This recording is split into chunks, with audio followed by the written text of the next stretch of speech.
Okay, cool. Check.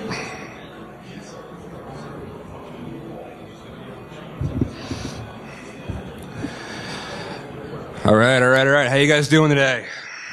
You guys having fun at the first Philly B-Sides or what? Yeah, I got to start it out. I can't tell you how excited I am to be presenting at the first ever Philly B-Sides.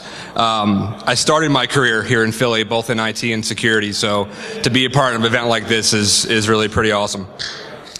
Obviously, I'm pandering to my Philly crowd here.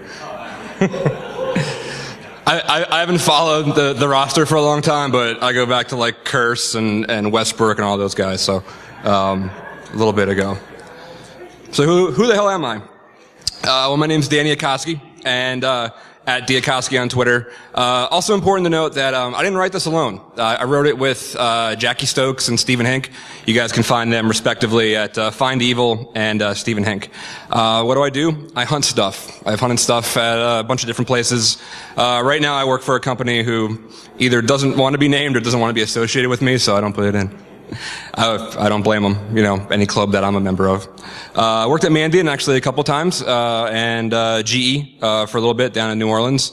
I've got a long, sordid love affair with Philly. Like I said, started my career here, both IT and security. Proposed to a girl on the Art Museum steps. She said no.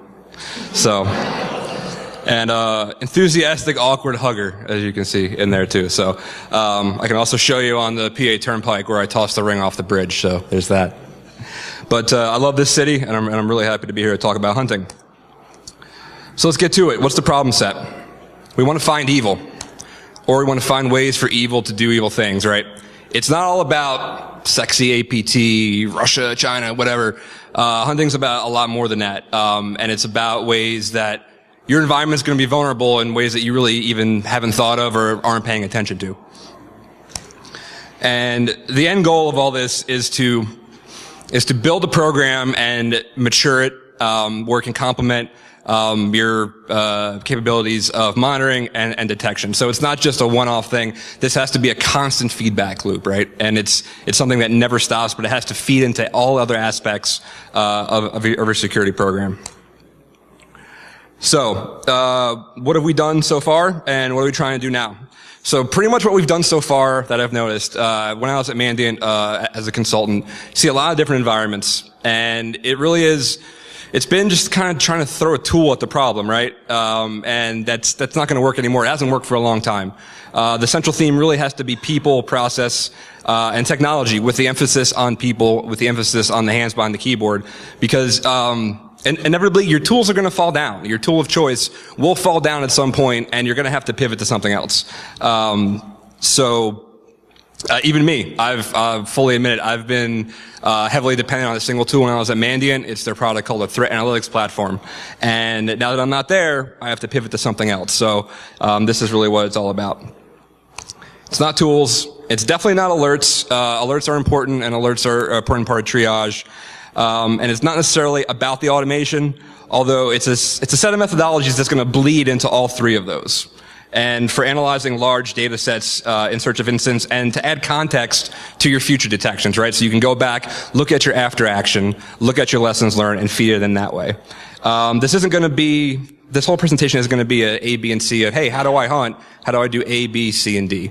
It's really going to be a lot more spread out than that.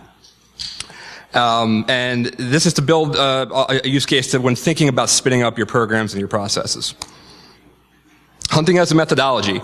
So what exactly do I mean when I talk about methodologies, right? It's not a linear process. It's more, think of it as like a Rorschach painting, as opposed to, whoever paints stuff with straight lines. I'm not an art historian, sue me. It's really about being able to pivot through a lot of different data sets and through a lot of different points. It's also going to be iterative. So you're going to have to go through the same process again and again, improving each and every time. It's also going to be a hypothesis driven, right? So you have to start with an idea.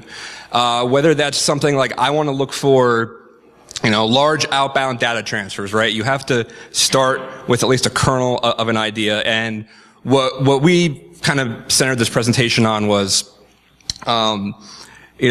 disproving something. Like your hypothesis can be, I know that all of my controls are solid. I know I don't have any wonky protocols on my network. All right, well now go and prove that, because I guarantee you're going to find something. I can't tell you how many times through our engagements we found IRC running on corporate networks or RDP coming out of a domain controller. Like, it happens and it's there. And no matter how much the clients are going to tell you that, no man, we're good, it doesn't happen. And you got to think about layering. Your hunt methodology is just another layer to your overall detection strategy, and it's going to be outside of the pre-existing definitions, or it's going to be outside your normal signatures and that kind of thing. So this is one of the kind of the best TLDRs of hunting that I've seen. This comes from Squirrel.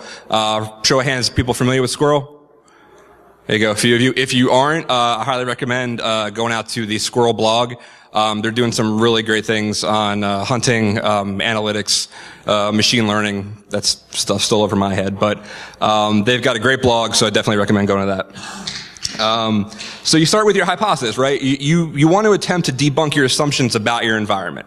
Which I'm going to go over a lot later in the presentation.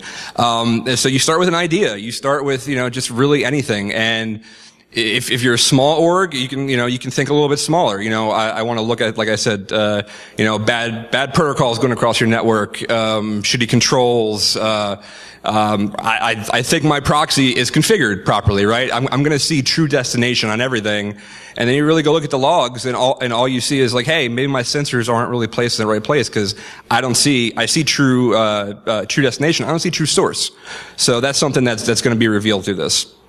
And then from there, you have to go through your tools and your analysis techniques, right, to attack the problem set, because you want to validate what you think is or isn't happening on your network. And from there, you're going to uncover new patterns and new tactics that weren't initially covered by what you already had for your automation detection strategy. And from there, we're going to use that to inform and enrich your process, and you're going to start all over again, right? This entire loop is useless if you don't have the end game of putting it back into your processes that you already have. So we need some certain things to build a foundation. By the way, if you see the Harry Potter theme, that was Jackie's idea. So that's going to be kind of going through the presentation. More pyramids. Anybody familiar with David Bianco? 1, 2, 3. Okay, cool. Again, if you're really interested in hunt processes, hunt methodology, look up David Bianco and read everything he's ever written. He started with this thing called the Pyramid of Pain, and we kind of bit off of that style a little bit. So from here, we start at the very bottom of what the foundations are, right? If you're going to be building a mature, robust hunt capability, you have to work your way all the way up this pyramid. Now, this isn't to say that you can't be hunt capable, because you can do hunting with just the minimum amount of budget and people. You can do it with one guy and like an elk stack setup. But if you're going to want to have this matured, you're going to want to try to go up to this pyramid. So first we start with a formalized security program, right? Most important here, you're going to need a sponsor, right? You're going to need somebody in leadership that buys into what you're doing. And you're going to have to explain it to them, because it's not their job to know what you do, but it is your job to explain it to them. Why is this important? What's our end game? How is this going to protect us? Moving up the pyramid, a SOC and a CERT, right? You're going to have some kind of formalized process, or at least hopefully some kind of group that's eyes on glass. You're going to want to have analysts in the seats, and hopefully some kind of process for if you do have an incident, and some method to go through your IR. And from there, you'll see right on the third thing, you kind of must be this tall to ride when it comes to building a hunt capability, right? You're going to want all of these things pretty solidly in your favor before you can even think about doing any kind of proactive hunting. Which is, your technology and tools. You're going to have your stack in place, because, grepping through 20 terabytes of logs doesn't manage. We've done it, and it sucks. And, it's not conducive, so you're going to want to have your technology stack, set up before you get to this point. Use cases and playbooks, right? All of this is useless if you don't build new playbooks, new use cases. You want to be able to sit a junior analyst down. And I remember back when I first started all this, or I work for David Bianco, and he taught me pretty much everything I know. And the prevailing thought was, it doesn't matter how you get there, just that everybody got to the same thing. And that's totally not the case. It shouldn't have been the case then. It's not the case now. You want to be able to at least build these in such a way where you can sit any junior analyst down and say, hey, here's how you can start, and get their brains thinking about it. There's another guy, Chris Sanders. Look him up, Chris Sanders 88 on Twitter. He does a lot of work, not only with hunting and security and all that, but he's also doing like his PhD in psychology and applying it to all this. So that goes into it as well. And so now we mature. We have a hunt program where we have those capabilities, where you can improve things like governance, overall detection. And again, you can do, let me see if I can get over here. Is that not coming through? Yeah, cool. So you can be like right around here and be hunt capable, right? You can stand up elk, you can stand up security onion, put sensors out, and you can have one dude in charge of it, and at least you've started something. So it's not like, oh, I need all this or else I'm useless. No, it's not that at all, which I'll cover that later on as well. So too long didn't read. Tools, information, and somebody who's gonna care and be able to bankroll you for all the stuff that you're gonna wanna do. So another really handy thing from Squirrel is a hunting maturity model to kind of give you guys a baseline of where a lot of companies are right now. So as they see it, and I happen to agree with a lot of this, is, you know, most orgs right now, they're at about a 1. You start at a 0. You have a SIM, and that's cool when you have alerts coming through from some random intel service that you have, and that's all right. And then you move up to maybe getting your own intel. Putting it back through, you know, talking to your IR teams, your red teams, and putting that information back into your own hunt programs. Moving up 2, 3, and 4, there's really not a lot of orgs that are even past 1 or 2 just now. From people I've talked to in the industry, you're going to look at the guys like Target and like the GEs of the world. They're the guys that are really killing it on this. So this is just kind of like a level set about if you want to establish where you think your hunt capability might be. So building a hunt program. So where do we start? Where are we going, and what's it actually going to take to get there? At a minimum, we have to iterate through a few projects before you actually get to the point where you can hunt. I mean, it's going to be a lot of trial and error, and you're going to be able to, but in that process, you're going to be able to find the gaps. Some of these will be easier than others based on the resources that you have available to you. Hopefully you have that executive buy-in. Establish and implement an enterprise logging strategy, right? So it's going to be, what devices do we have? Do we even know what we have? When's the last time we talked to NetOps? When's the last time we updated our network diagram? These are all things that you're going to have to take into consideration if you're going to want to move to the next level. What do other departments have? I worked in places that have such a large Splunk instance that you have multiple search heads. And by the time I left the place, I still didn't know who had what search head and what data I could get from them. So communication is key, right? You can't operate hunting in a bubble. You're going to need to talk to your other departments. Considering things like logging levels, right? Not everything logs equally, and some devices have security settings that aren't even turned on to log, or maybe they're not at the proper levels. You can talk about PowerShell, right? Like, who knows that all of their Windows boxes have the most recent version of PowerShell turned on that have more features than the lower versions. That's stuff you have to kind of take into consideration. And then from there, you have all your data. You have to have a centralized place to aggregate it and process it. I mentioned Splunk earlier, Elk Stack, Mandiant, we had TAP. And then it has to get normalized, right? Because you're going to have a lot of disparate log sources coming through that might not jive with each other, right? Like, you might have a few different, Cisco devices, or ASAs and routers and such that are going to maybe call certain fields certain ways. I remember back in my first time at Mandiant, you had, stuff coming from ArcSight, and this was in the very infancy of TAP, right? Where we were still building the parsing on our own. And just a few different spaces broke the parsing, and nothing was coming out, and you couldn't pivot on anything. So that's something you got to take into consideration. And then none of this does you any good if you can't search it fast. Anybody use Splunk a lot? Show of hands. All right, a few people. So you probably know you've done searches that you can spin up and go to lunch for an hour and a half. and they still won't be done by the time you get back. And then you get an email from your Splunk admins cursing your name. So, you know, it's not convenient to have to regex and grep transforms manually, when you can have a tool that can manage that for you. I really put too many notes on my slides. So from here, this all drives your maturity, right? Being able to develop those use cases, determining if you're actually getting the right data, and then going through your tool sets, right? You might say, hey, we don't have anything that can do what we need it to do, and you're going to find that out as you go through this process. And then you can reintegrate that into your hunting mission.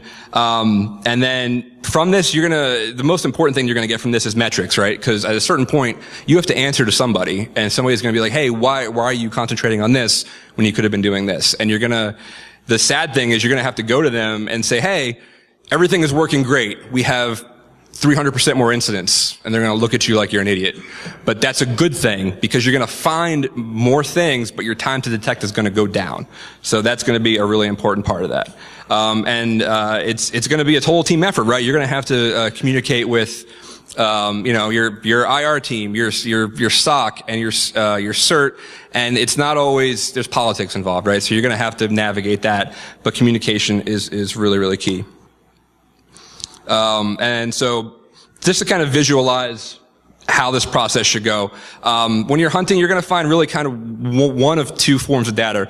Either it's going to be, well, actually three. It's going to be nothing at all. It's going to be your run-of-the-mill stuff. Or it's going to be evil. You know, you're going to say, hey, this is really wonky. We have to escalate this to IR. Or it's going to be not evil, but it's going to be visibly a risk, right? So one of in the engagements that I've done, one of the biggest risks that we had is out-of-date software, right? So you have 75 different versions of Firefox going, but nobody's looking at that. Like, their patch management just isn't there. But through the engagement, we were able to show the client that. And when we showed it to him, he just said, hey, we have a business to run. We can't worry about Firefox. I said, okay, let me try to come up with a better way to explain this to you, because that's a huge attack surface. And then from there, you know, your IR, you can feed your hunt, feed your IR, and vice versa, right? So when I was at GE, we worked shoulder to shoulder with IR. If they were going through an active incident, they would ask us to help scope it. Like, hey, we saw these boxes were popped. Go through Splunk, see if you can scope this otherwise. Or if we were working something, it's like, hey, have you guys seen this yet? And they were literally the aisle over, and that was awesome, but that's not always the case. But it definitely helps. And then this has to, and the IR outcomes will affect your security operations, who should be updating your lessons learned, your use cases. They should be an active part of the process, all with the intention of upping your detection capabilities.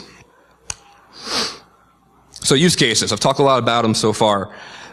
They are scenarios to help you uncover your problems and guide your thinking, right? So having a set playbook, a set amount of use cases, and how are we going to construct them, right? So here's the goal. I need to fulfill the goal, and who's going to care about this and why? What has to be there for that detection to occur? Is it a rule in the sim? Is it kind of, a choose your own adventure for your analysts where they can go through their own mental steps to get through the process? It doesn't have to be complex. A use case doesn't have to be a 75-page PDF that's notarized by 4 different people. It could be something as simple as an Excel spreadsheet, right? But it's important that these things start getting written down. It doesn't really matter how you got there, that you got there. No, that doesn't really jam anymore. But the eventual goal is, with each use case, to get it further away from the human, where you have it automated enough so that you can work on something new and then do it all over again. And then, so these are going to contain your internal tactics, techniques, and procedures, your tools and your logic and your data. What are the events of interest that are going to prove or disprove your use case? And just kind of expanding on the use cases again. That use case is kind of a wrapper, right? And then from there, you're going to look for your events of interest that can prove or disprove it. And then if you find it, it's going to turn into an incident. So to kind of outline, we didn't used to have these slides in this presentation, but we got a lot of questions on what exactly is a use case, how do you construct it, right? So here's a little example of it. what we did a lot at Mandiant is we would base our use cases off of one of the different kill chains, whether it's the MITRE model, the Lockheed model, but it helps to kind of have something to build around it. And so say you want to do a use case around, establishing footholds, completing their mission, DataX, all that kind of thing, and then you can stage it through each of these separate ones and say, okay, if I want to look for the initial compromise, what am I going to need to see? I'm going to need to see beaconing, malware installation, C2 servers, that kind of thing. So it's really centered around the behaviors from the threat actors as they try to complete their mission in this example. We can drill down a little further into that and see, okay, what do we need to make this happen? So if I want to detect an initial compromise, and by the way, the AOI is activities of interest. That's just another piece of terminology that they use.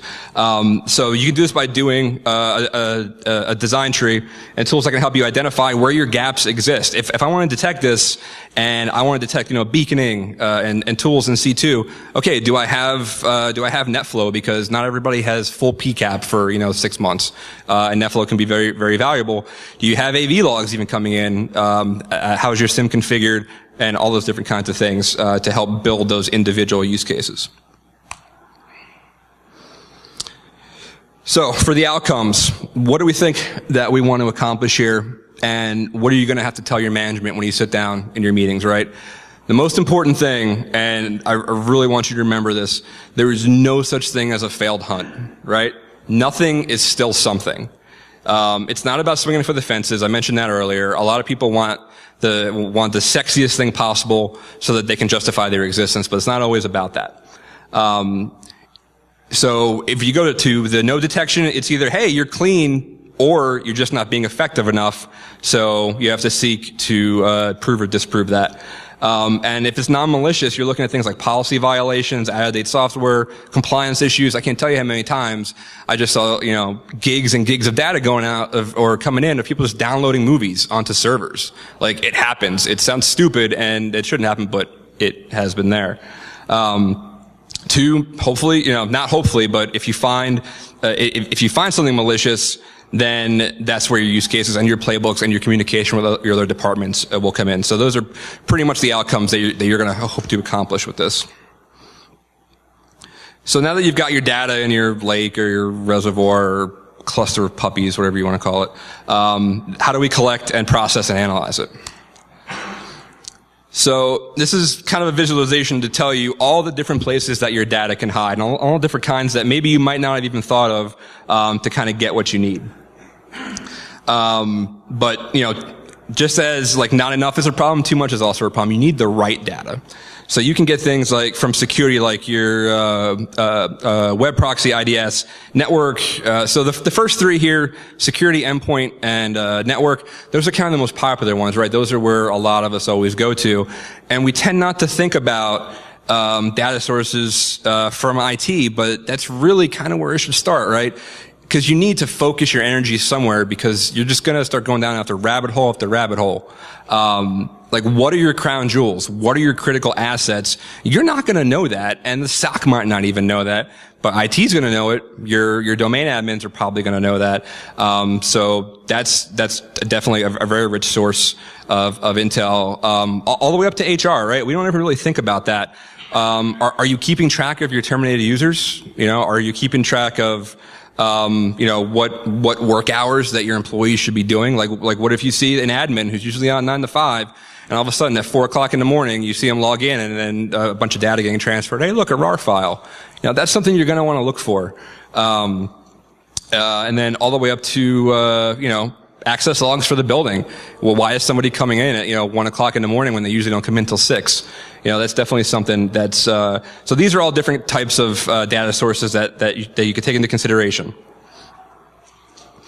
So when it comes to events, we've kind of categorized this into two types of events, observed events and synthetic events. What I mean by observed events is kind of data straight from the tap, right? Stuff that's going to come in directly from your firewalls, your proxies, your mail servers, and they directly process the data. There's nothing else being done to it.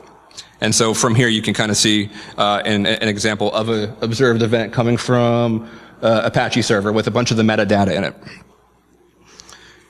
From there, this is a synthetic event created by the way, for a lot of this, we were using Bro. So this synthetic output came from Bro sensor. And that's just kind of Bro. People familiar with Bro in the room? Okay, cool. Same people raising their hands all the time. Awesome. No, but that's cool because I want to get a baseline of who kind of doesn't know what. So hopefully you guys learn something from this. So Bro sensor basically just sits at your egress points, sniffs your traffic and tries to categorize it, right? So you're going to see here, this synthetic event came in via Bro into the threat analytics platform. Again, I'm not shilling for them because I don't work for them anymore, but it was a pretty badass hunting platform. The metadata is really the most important thing because that's what you're going to be able to pivot on, right? So this is like their class analytics, and it's classifying it as data exfil, with, received bytes and sent bytes. So you can pivot off of that. Say, if you know that there's a certain class of malware out there or, exploit kit that comes in or goes out at a certain byte count, that stuff is really important. And if you can't get direct log sources, cause I have found it's not as easy as it sounds, right? You can't just call up any department and be like, hey, can you start feeding us logs from, your email server? Cause it's going to take 6, 9, 8 months depending on the kind of red tape you have to go through. So sometimes, I've seen places that just kind of not stood up their own shadow IT, but like, hey, Bro's free and hey, we need a VM. Can we have it for a while? Oh yeah, no problem. We'll own that. And then that's kind of how you get at least some kind of, hunt capability going. So what's the right data, right? It's going to be the original data whenever possible. You want it straight out of the tap because it's going to come with less processing, less manipulation, and it's going to be closer to your source truth. Proxy and firewall data obviously going to contain different things, but they're going to complement each other. And so you have to review to make sure you're getting what you need. Is the parsing working? Are you getting the right metadata out of it? And the most important thing to be able to have when you're hunting and getting this data in is to be able to pivot, right? I'll give you a quick example. You could do something as simple as like, you want to pivot off the destination IPv4, right? What did it do? Who did it talk to? Who else talked to it? When did it do the thing that I think I saw it do? And that way you can create that timeline, right? Because the timeline is one of the most important things about this. And then from there, you can pivot through, hey, I saw this come in via, a proxy log. Do I have a firewall log that's going to give me the original source? Does it have AV logs? Oh, look, it triggered an AV alert. Oh, it was cleaned, but it's doing this over and over and over again. So that's something you're going to want to be able to look at. And these are the kinds of things that you can start thinking about as you're hunting through your data. I hate when I do that.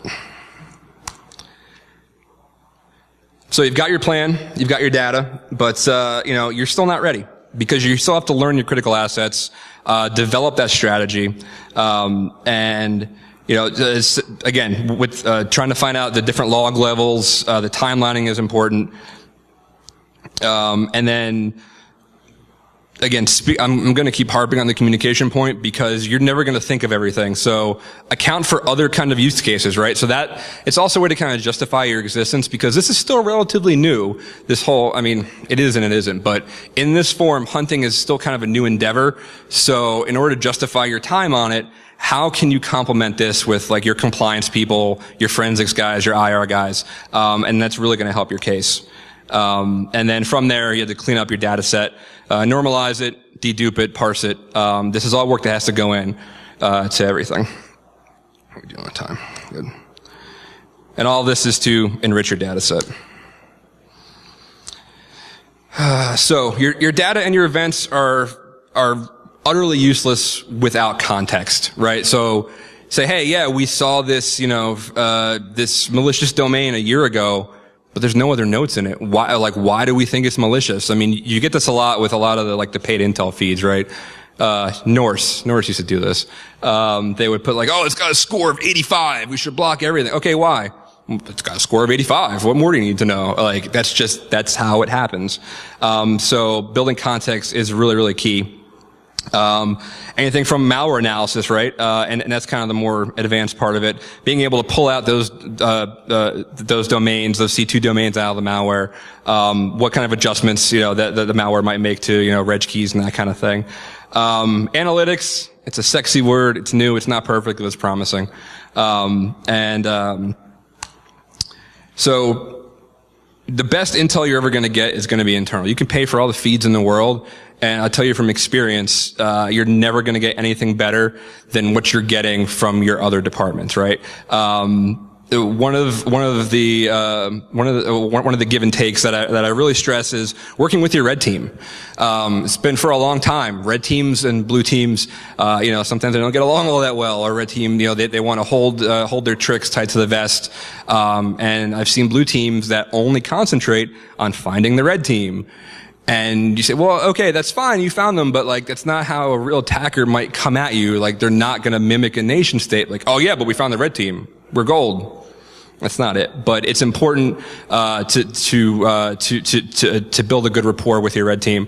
TTPs from your previous incidents, baselining is huge, right? So even if you have to spend, 1 or 2 months baselining your network, that's how you're going to find the normal or the abnormal from the normal.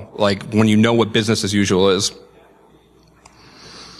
And then, of course, you have, your external, your paid subscriptions, free feeds, passive DNS, geographical data for stuff. There's an analytics called geolocation, right?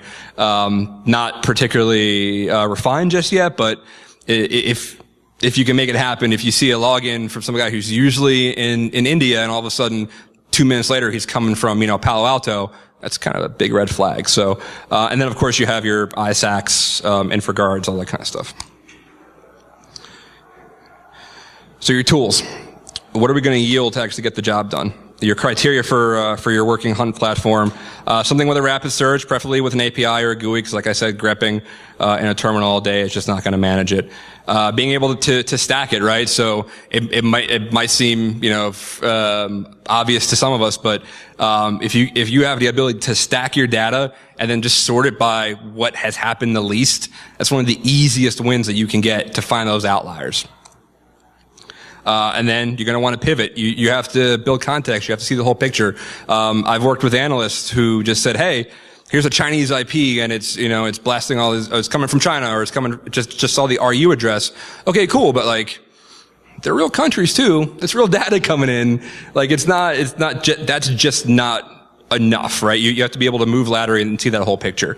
And your nice to haves or being able to tag things, right? So what I recommend, I love Jira. Jira has been my jam for a long time, and what we used to do is do research on current families of malware, current exploit kits out in the wild, right? And then be able to tag them with what part of the kill chain we thought they were coming from, what are some of their what are some of the IOCs, hey, it drops this specific dropper with this MD5 at this, so that helps feed those signature based things. So they're still important. They're not the end all, but they're important. And then with the end goal of having that into the automation. Of course, it's all about the galleons, right? And for those not familiar with Harry Potter, it's money. We realize not everybody's a big Harry Potter fan.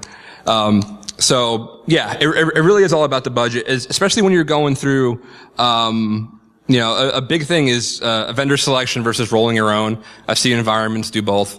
And at a certain point, every vendor wants an agent. Every vendor wants to put an agent on your endpoints, and that's just not going to manage. So, you have to kind of determine what's acceptable use for you. And it's important to have multiple diverse tools, right? Can't rely on one thing, 'cause like I said earlier, it's going to fall down, it's going to fail you, and you're going to have to pivot to something else. Most important thing on this slide, I think, is you can do this stuff with little to no budget. You've got things like NXLog, Moloch, Wireshark, Bro, Elk, Security Onion. Look that up if you've never played with it. Spin it up in a lab at work, spin it up in a lab at home, and you can do this stuff. You don't have to spend $8 billion doing that. And I can say that because I don't work for a vendor anymore. So you got the tech, you've got buy-in, you've got structure, and now you have to actually do the damn thing. So this is wall of text engage. I'm not going to go through all of this. I blame Jackie for this, so if you find her on Twitter, you can harass her for that. So these are just, a few of the sample things that we've actually done through our engagements, right? And it's ways to start thinking about how to apply this to your own environment, right? So some of the things I've highlighted here, large or extended outbound data transfers, VPN logins that are geographically infeasible, like I mentioned earlier, service credentials doing not service-related stuff, web proxies, tunneling, and endpoints not added to the network without visibility by security. It's amazing how often that happens. And I've actually found from being a consultant, I've worked mainly at the network level. So when I do get endpoint logs, it's gold. So I can actually build that context. I can go to a client all day long. Do we have any consultants in the room that do consulting work? One. Okay, cool. Well, then you might feel this pain too. So if you're going to be doing these engagements and only working at that network level, I can give them my best guess and my best professional opinion and just hope that they don't think it's the completely stupidest thing, because I can't see what their entire network looks like. And you have to, this is kind of the purpose of hunting and doing this over and over again, is to build your best guess to the best point possible. So yeah, your kernels here might be driven by, threat intel reports, vulnerability scans, or just, your company-wide trends. Knowing what your attack surface is for your specific industry is one of the most important things. And never thinking that, hey, nobody's going to target us, this can't happen to me, because yeah, it's going to happen to you. I hate that one the most too, when people say, we're small, nobody's coming after us. No, because they need places to stage things. Like, this is important for everybody. So more data, more problems, right? This is one of my favorite ones that I found. I'll give you a second to read that one. This is evil versus evil, ways for evil to do evil things. This guy's not active nearly enough on Twitter. Here's where we come to finding the interesting versus the evil versus just the plain stupid. And so I'm going to go through a couple different use cases as I'm coming up on time pretty soon. Actually, anybody know how much time I have left? 10 minutes. All right. Thank you. So this is actually stuff that we found in client environments, relying mostly on Bro, right? Bro is super, super powerful. And I highly recommend you should look into it. If you can only do one thing next week, if you can only study one thing, it's setting up Bro. Do that. So remote access, right? It's conducted using only approved terms. Well, then we have, VNC to and from a prod network, RDP to a domains, log me in, go to my PC. They're legit programs sometimes, but, depending on the environment, that could just be shadow IT, right? So that's a hypothesis that we say, we know this is the fact, when deep down we know we're going to find something contrary to that. Data storage, right? Data is only ever stored at corporately approved locations. Right? Yeah, I hear chuckles. That one always gets a couple chuckles. Stored in unencrypted, infected, external media. Unmanaged source code repositories, for intellectual property are absolutely huge, because we all know that all development is done securely. Maybe. Proxy infrastructure. Make sure it's properly configured. Not blocking no malicious categories. You're just letting everything through. One of the coolest things to kind of stack for when it comes to proxy data is allowed versus denied. We've had clients that had way more allowed than denies. They're just kind of letting everything through and hoping for the best. No categories. I talked a little bit earlier about true source versus true destination, right? I've seen more true destination than true source, and I've seen so many X forward 4 not configured that I want to hang myself. It's just one of those little things that you want to know where it's coming from. Approved protocols, right? We've seen unencrypted telnet, FTP, clear text SMTP, IRC. I've seen a lot of IRC. It's still out there. And it could be something benign, right? It could be some nerd down in the basement that was on like a gaming IRC channel, but you don't actually know that. Like, it just because it says it's a gaming channel. We once took some of the IRC traffic, and one of my colleagues connected to the IRC server, and you just saw bot after bot after bot in like Turkish or some bullshit like that. And like, they swore up and down this was not happening, and that's when you can show them these things. And this is where the hunting use cases really come into play. Internet access is using known and approved client software. No. I've seen out-of-date software, client browsers, Flash and Java. One of the easiest wins, search for user agent strings. I've seen custom user agent strings coming from outside, from just other companies that are doing scans on your network, giving you their free pen test, and they'll give you the full results if you buy their services. That shit happens way too often. Privilege management, service accounts, all that stuff up here. I'm going to post all these slides too, because not to go through the whole wall of text. Security architecture. Your ASAs don't have scan detection. Probably should. Your sensors are placed where they really shouldn't be. Process execution on your endpoints. I stressed the value of your endpoint logging before. PowerShell execution, Mimikatz. We've literally done searches for Mimikatz, the most basic bitch search you can do, and it was there. And like, hey, that wasn't our red team. They weren't doing that. We don't even have a red team. I was like, okay, well, I think it turned out to be, some guy just testing something, but it was there, plain text, but something they're going to want to know about. DNS, of course, is huge. Everybody knows about DNS. Anything important here?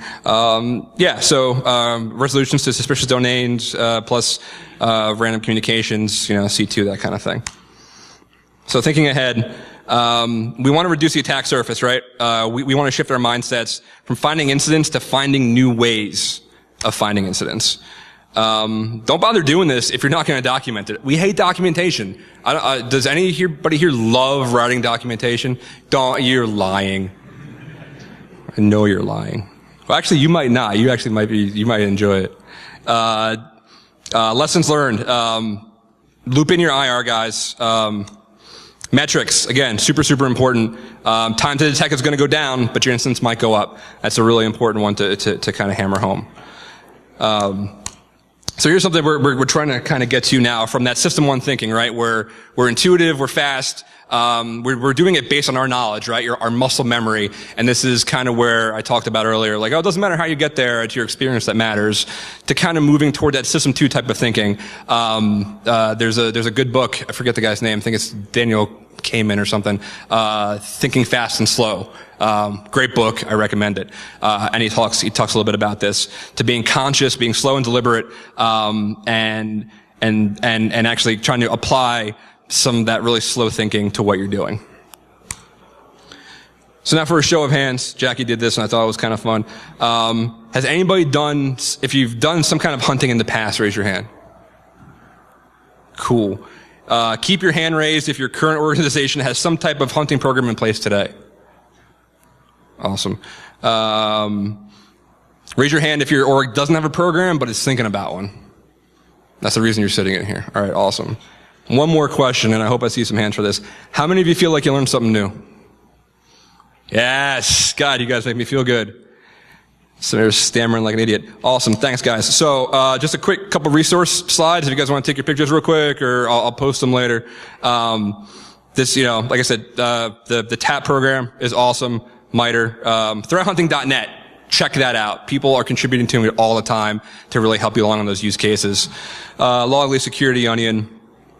And then look up Bro. A couple cool blogs. Jack Crook, awesome for hunting. Like, he's the man.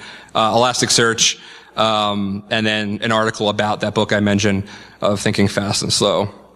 And probably my most important slide is I want to leave you with at least a few of the following points. Building a program is hard. This shit's not easy. You're going to run into a lot of politics. You're going to run into a lot of roadblocks. But building a capability is a little less hard because you can do this stuff for free.